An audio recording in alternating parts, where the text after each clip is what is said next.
Durante décadas, los gobiernos han clasificado documentos no para proteger a la población, sino para protegerse a sí mismos. Archivos sellados, cajas sin inventario y objetos que oficialmente no existen. Hoy vamos a viajar a uno de esos lugares. Un archivo militar al que solo se puede acceder con permisos especiales. Un lugar donde no se guardan armas, sino pruebas. Entre miles de documentos hay una caja marcada únicamente con un número. Sin nombre, sin fecha, sin procedencia. Dentro descansa un objeto recuperado en una zona montañosa remota, tras un incidente que jamás fue comunicado a la prensa. Los soldados que participaron firmaron acuerdos de silencio. Algunos abandonaron el ejército poco después, otros nunca volvieron a hablar del tema. Para entender por qué este objeto es tan importante, debemos retroceder a la noche de su descubrimiento.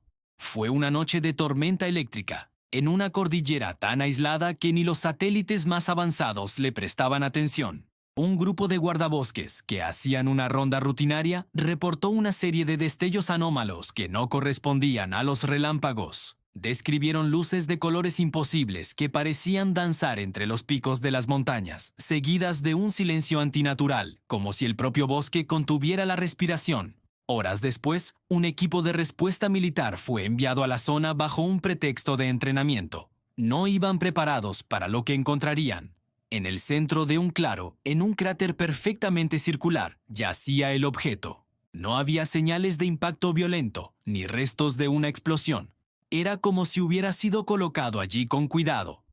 El suelo alrededor estaba vitrificado, convertido en una capa de cristal oscuro, pero el objeto permanecía intacto. Medía poco más de 30 centímetros. Su forma era asimétrica, con curvas suaves y ángulos agudos que no parecían tener una función lógica. No tenía inscripciones reconocibles, ni símbolos que pudieran vincularse a ninguna cultura registrada en la historia humana. Parecía antiguo y a la vez completamente nuevo. Lo más inquietante, sin embargo, no era su forma, sino su material. No era metal, ni piedra, ni cerámica. Los análisis preliminares en el lugar no arrojaron resultados concluyentes. Uno de los soldados, desafiando las órdenes, intentó tocarlo con el guante de su traje. Sintió un zumbido, una vibración que recorrió su brazo y le dejó una sensación de frío intenso.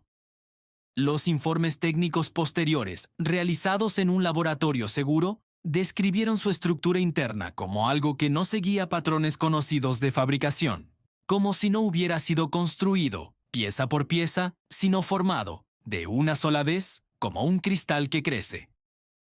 Era un material atómico, pero sus enlaces desafiaban las leyes de la física que conocemos. El objeto fue clasificado inmediatamente como de máxima prioridad y trasladado a una instalación segura. Fue allí donde comenzaron los verdaderos problemas. Los informes lo describen como inestable, pero no porque se degradara o se descompusiera. Era inestable porque reaccionaba al entorno. Cuando se lo exponía a determinados campos magnéticos de baja frecuencia, el objeto emitía una vibración imperceptible al oído humano, pero lo suficientemente potente como para afectar a los instrumentos de medición más sensibles. Las computadoras se reiniciaban, los relojes digitales se desincronizaban y las brújulas giraban sin control. Pero no solo afectaba a la tecnología, también afectaba a las personas. Un técnico, en una nota interna que fue rápidamente archivada, escribió: Después de 12 minutos cerca del objeto, sentí una presión intensa en el pecho y una sensación abrumadora de pérdida de tiempo. Mi reloj de pulsera marcaba 1 hora menos de la que recordaba haber visto al entrar en la sala. No fue el único caso. 3 personas distintas, en experimentos separados, reportaron la misma experiencia. Una profunda desorientación, lagunas temporales de varios minutos e incluso horas, y una inquietante y constante sensación de estar siendo observados, aunque estuvieran completamente solos. Una psicóloga militar fue llamada para evaluar al personal. Su informe, también clasificado, sugería que los efectos no eran psicológicos, sino neurológicos. Las ondas cerebrales de los sujetos expuestos mostraban patrones anómalos, similares a los que se observan en estados de sueño profundo, pero mientras estaban completamente despiertos. Era como si el objeto estuviera interfiriendo directamente con su percepción de la realidad, alterando la forma en que sus cerebros procesaban el paso del tiempo. Fue entonces cuando se tomó la decisión. El objeto era demasiado peligroso para ser estudiado con los medios disponibles, demasiado impredecible. Por eso fue trasladado a este archivo militar, lejos de laboratorios públicos, lejos de universidades, lejos de preguntas incómodas. Se convirtió en un número en una estantería, un secreto enterrado bajo más secretos. Pero la historia no termina ahí. El archivo guarda algo más, un documento adjunto, redactado años después, cuando un nuevo equipo revisó viejos incidentes sin resolver. En él, un joven y ambicioso investigador militar conectó este objeto con otros hallazgos similares, dispersos por distintas partes del mundo. Fragmentos, piezas que parecían inconexas, encontradas en contextos completamente distintos. Una pieza metálica extraída de un sarcófago egipcio que no correspondía a la época, un trozo de material cristalino descubierto en el fondo del Océano Pacífico, cerca de una fosa abisal, y una esfera pequeña hallada en una excavación arqueológica en los Andes. A primera vista, no tenían nada en común, salvo su origen inexplicable. Pero el investigador encontró un patrón. Todas las piezas aparecieron en lugares donde antiguas culturas hablaban de objetos caídos del cielo en sus mitologías y leyendas, objetos que traían conocimiento o destrucción, dioses que descendían en carros de fuego. Y, lo más importante, todas estas piezas, al ser analizadas con tecnología moderna y secreta, mostraban la misma firma estructural anómala, reaccionaban a los mismos campos magnéticos, causaban los mismos efectos de desorientación temporal en quienes se acercaban demasiado. Eran diferentes partes de un todo. El informe de este investigador se volvía cada vez más audaz. Planteaba la hipótesis de que estos no eran hallazgos aislados, sino fragmentos de un objeto mucho más grande que se había roto al entrar en la atmósfera terrestre en un pasado remoto, quizás hace miles de años.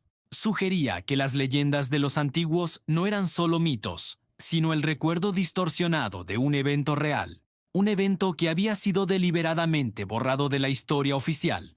Y entonces llegó a la conclusión final, la frase que selló su carrera y enterró la investigación para siempre. Una frase que nunca debió escribirse en un documento oficial. Si estas piezas pertenecen a un mismo conjunto, no estamos ante un artefacto antiguo, sino ante algo que aún no comprendemos. Algo que podría estar esperando ser reunido. El expediente fue cerrado ese mismo día. El investigador fue reasignado a un puesto administrativo en una base remota, lejos de cualquier archivo sensible. El acceso al archivo central fue restringido aún más, con nuevos niveles de seguridad. Y la caja, con su número anónimo, volvió a su estantería en la oscuridad. Sigue allí, esperando. La pregunta que nos queda es, ¿por qué tanto secretismo? ¿Por qué ocultar algo que podría cambiar nuestra comprensión del universo y de nuestro propio pasado? Quizás la respuesta está en el propio objeto. No es un arma, no es una herramienta. Es algo que altera la percepción. ¿Qué pasaría si el mundo supiera que el tiempo, nuestra constante más fundamental, puede ser manipulado por una tecnología desconocida? El caos sería absoluto. Los sistemas económicos, sociales y religiosos se colapsarían. Tal vez, el silencio no es para proteger al gobierno, sino para proteger nuestra frágil realidad. O tal vez, hay una razón aún más oscura. Quizás quienes guardan este secreto saben algo que nosotros no. Saben que reunir las piezas no traería conocimiento, sino algo mucho peor. Saben que el objeto no está roto, sino dormido. Y tienen miedo de lo que podría pasar si se despierta, porque hay objetos que no quieren ser estudiados, solo recordados, y otros que simplemente no fueron hechos para nosotros. La caja sigue en su estante, en un archivo olvidado, pero el zumbido, esa vibración silenciosa, nunca se ha detenido por completo. Gracias por acompañarme en este viaje a lo desconocido. Si te fascinan estos misterios, suscríbete y activa las notificaciones para no perderte el próximo episodio. ¡Hasta pronto!